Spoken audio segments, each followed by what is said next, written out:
What was it like to grow up in a world without toys, cartoons, or classrooms? What if your entire childhood was preparing you for death, duty, or divine judgment? In the shadows of castles and cathedrals, children weren't just playing.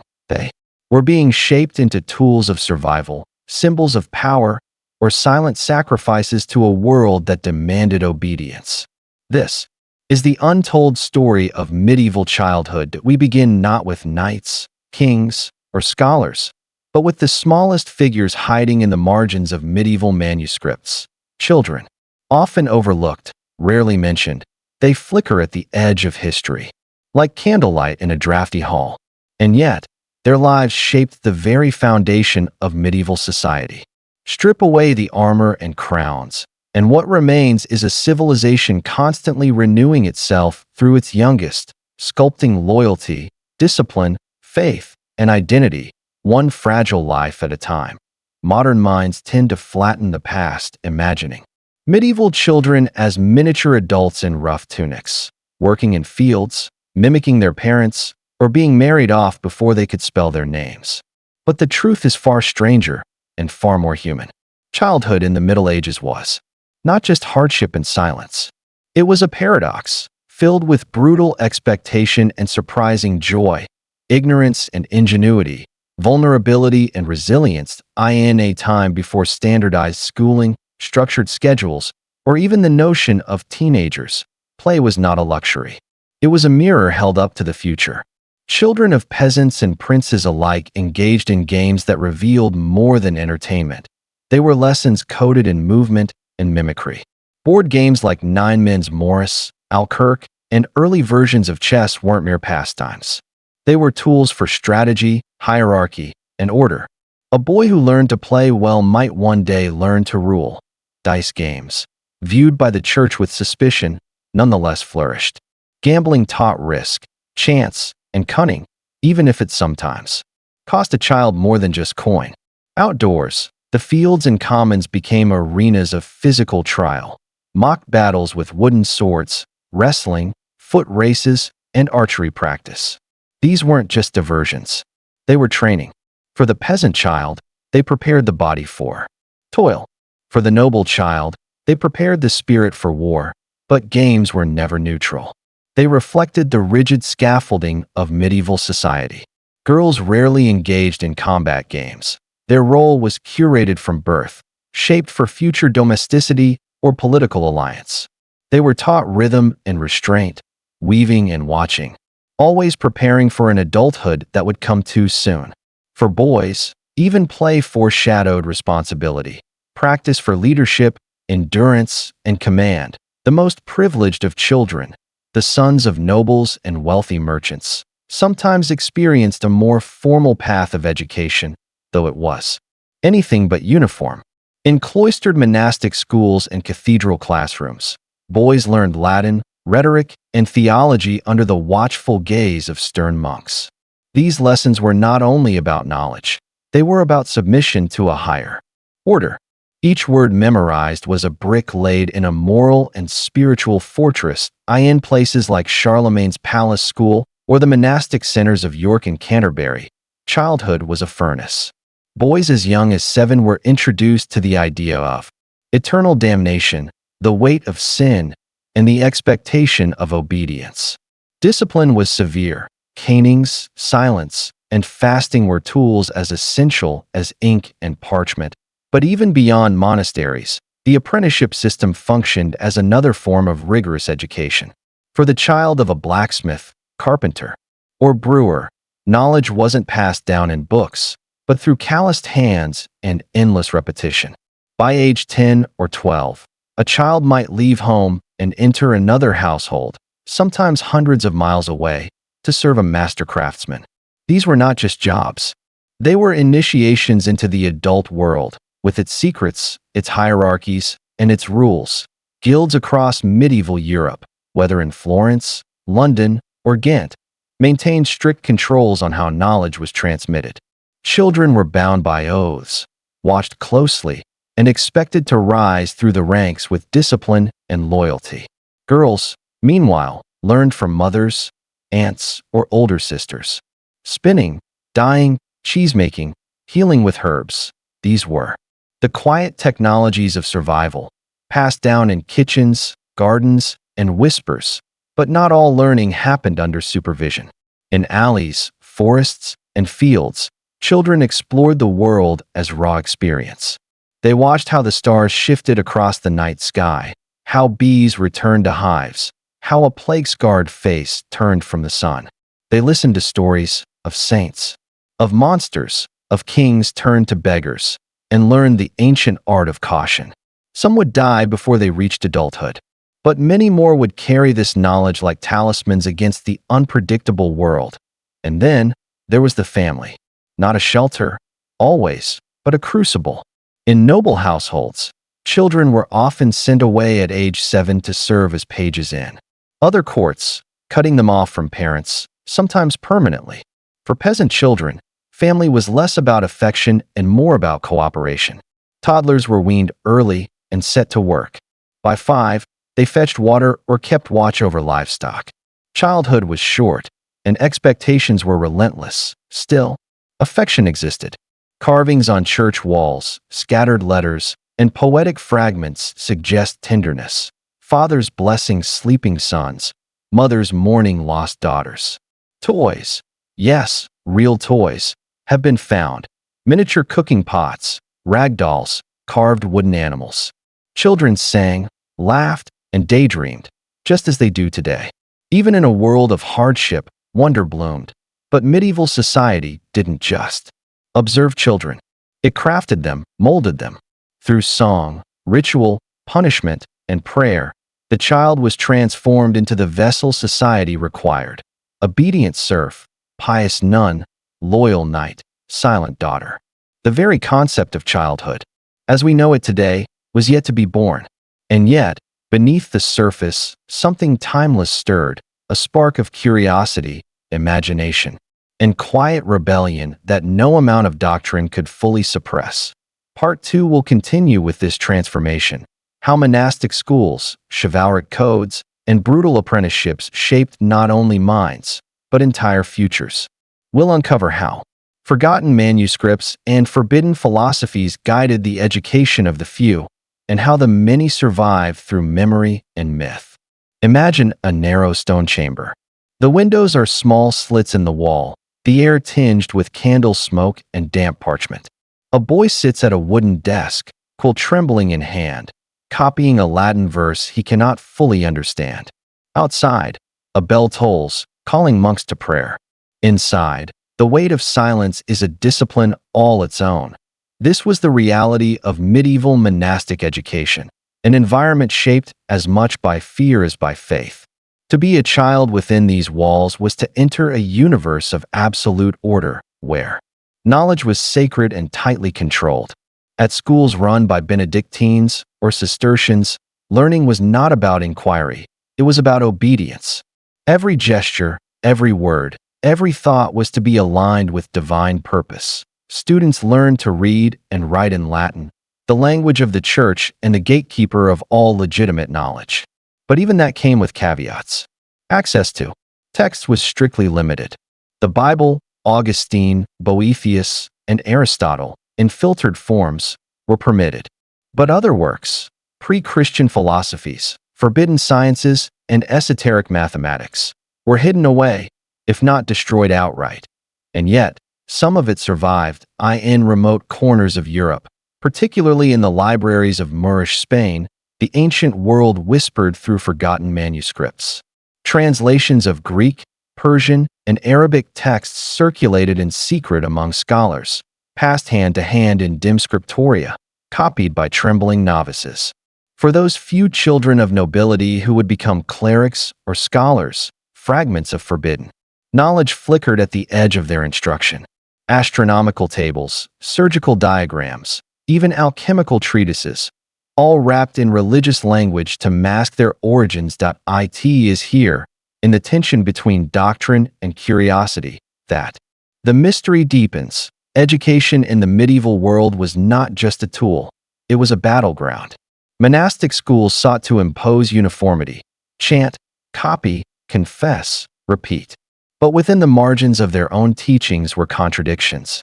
The church taught that the heavens were perfect and unchanging, yet children were taught to track the stars.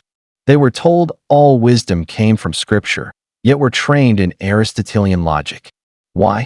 Because even the most rigid institutions could not fully suppress the primal force of the human mind, especially when sparked during childhood. Outside the monastery walls, a different kind of education unfolded. In towns and cities, the apprenticeship system ruled. At first glance, it appeared purely economic. A baker teaches a boy to knead dough. A cooper trains a child to shape barrels. But beneath the surface, it was something far older, an oral tradition of craft, myth, and survival past. Across generations, these apprenticeships, unlike monastic schools, did not erase childhood. They consumed it that a child of 12 might be sworn to a guild, bound by ritual to a master, and subjected to 7 to 10 years of disciplined labor. They lived with their master's family, obeyed their rules, and were often subject to harsh physical punishments. But they also gained access to powerful, hidden knowledge, the proportions of a cathedral arch, the secret of tempering steel, the alchemical recipes for dyeing cloth. Practical skills, yes, but also echoes of ancient systems of knowledge that stretched back to Babylon, Egypt, and Rome. Children, in this world, became carriers of embedded intelligence, repositories of craft techniques, mnemonic chants, symbolic gestures. In many cases, they didn't even know the full meaning of what they had learned. But it lived in their bodies, their habits, their tools. Then there were the noble children. Their education was more political than theological, more symbolic than practical. Boys of the aristocracy were sent to other noble households at a young age to serve as pages, then as squires. There, they learned the codes of chivalry, the rituals of court, and the brutal expectations of knighthood. But chivalry, for all its romantic imagery, was a mechanism of control. A boy was taught not merely to fight, but to submit, to superiors, to hierarchy, to divine right. His body was disciplined through swordplay and horsemanship, while his mind was disciplined through tales of heroic obedience and martyrdom. By the time he became a knight, his childhood was a distant echo, replaced by armor, oath, and blood. Girls of noble birth were trained in a different doctrine: courtly etiquette, heraldry, dance, and diplomatic silence. Their education was in the art of being seen but not heard, desired but never too desiring. Many were betrothed by the time they were 10 and married by 14. Their childhoods were traded for alliances, their minds shaped to maintain the facade of lineage and grace. But even here, resistance flickered. Hidden in letters, diaries, and marginal notes, we find glimpses of girls who read philosophy, who wrote poetry, who dreamed beyond the boundaries set for them. In the courts of Eleanor of Aquitaine or the intellectual circles of Hildegard of Bingen, girls encountered ideas that defied their prescribed roles. These were exceptions, of course, but they point to a deeper truth. Education, even constrained, cannot fully extinguish the human desire to know. And what of the peasant child, the majority? Their education was not in books or broadsheets, but in weather patterns, harvest cycles, animal behavior, and ancestral rhythms. They learned which mushrooms could kill, how to interpret a sick animal's breath when the frost would come.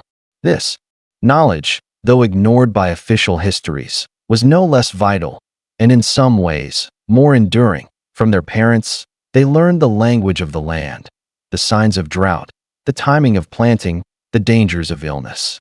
From the community, they learned ritual, how to light the midsummer fire, how to mourn the dead, how to bless the fields.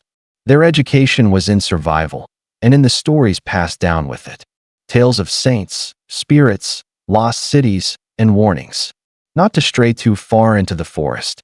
Memory was their library. Myth, their textbook. What emerges from all this is a strange, composite image. A world where education was both a prison and a passage, both tightly policed and secretly subversive. Children were shaped into roles, yes, but they also absorbed fragments of older, stranger wisdom. They were tools of the system, but also carriers of the forgotten. And sometimes, just sometimes, they were the ones who changed everything, because childhood in the Middle Ages wasn't only about becoming who others wanted you to be. It was also about encountering the unknown, about seeing things with unspoiled eyes, about asking questions too dangerous for adults to speak aloud. In Part 3, we will follow those questions into even darker corners, into cryptic manuscripts, smuggled through cathedrals, games encoded with alchemical truths, and the quiet power of forgotten peasant songs. We'll uncover how children became both witnesses and inheritors of ancient knowledge, passed not through institutions, but through shadows. By the final years of childhood, the medieval child had been transformed, not through gentle nurture, but through relentless shaping, by the whip of expectation, the silence of ritual, and the sheer weight of generational repetition. And yet, within that crucible, something else survived. Something older. Something ungoverned by church or crown. A secret inheritance passed not through parchment or papal decree, but through instinct, memory, and myth. This inheritance was rarely written down in village festivals and hearthside songs. In carved toys and whispered lullabies, medieval children absorbed a second education, one never sanctioned, but no less powerful. Scholars have dismissed these traditions as folklore. But folklore, as any child could tell you, is never just story. It's code. Encoded warnings, veiled wisdom, and cosmologies too dangerous for the literate to record. In Eastern Europe, children played games around standing stones, believing they were the frozen bodies of cursed saints. In Brittany, boys traced labyrinths carved into church floors, patterns older than the cathedrals themselves, reflecting astronomical alignments lost to time. In rural England, girls sang counting songs whose melodies matched ancient planting cycles. The church dismissed such things as pagan remnants. But the children? They remembered, because children are sensitive to truths adults forget. They see patterns in play. They sense fear in silence. And they carry it forward, not always understanding it, but never letting it vanish. Take the game King of the Bean. Played during Epiphany, children would search through slices of cake for a single hidden bean. The one who found it became king for a day, allowed to give commands, rule over their elders, and turn the social order upside down.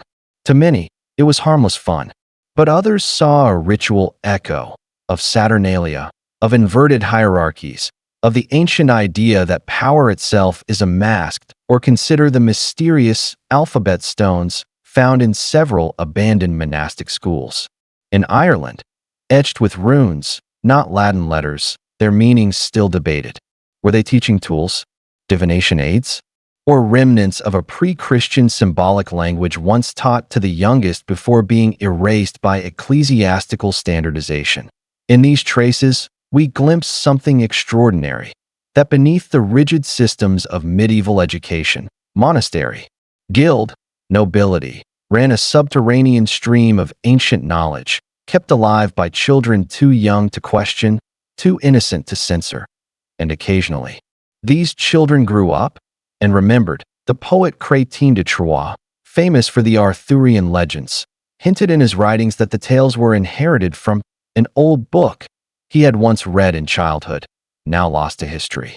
Hildegard of Bingen, mystic and abbess, claimed her visions began when she was a young girl, educated not only in scripture, but in the secret languages of color, plants, and music.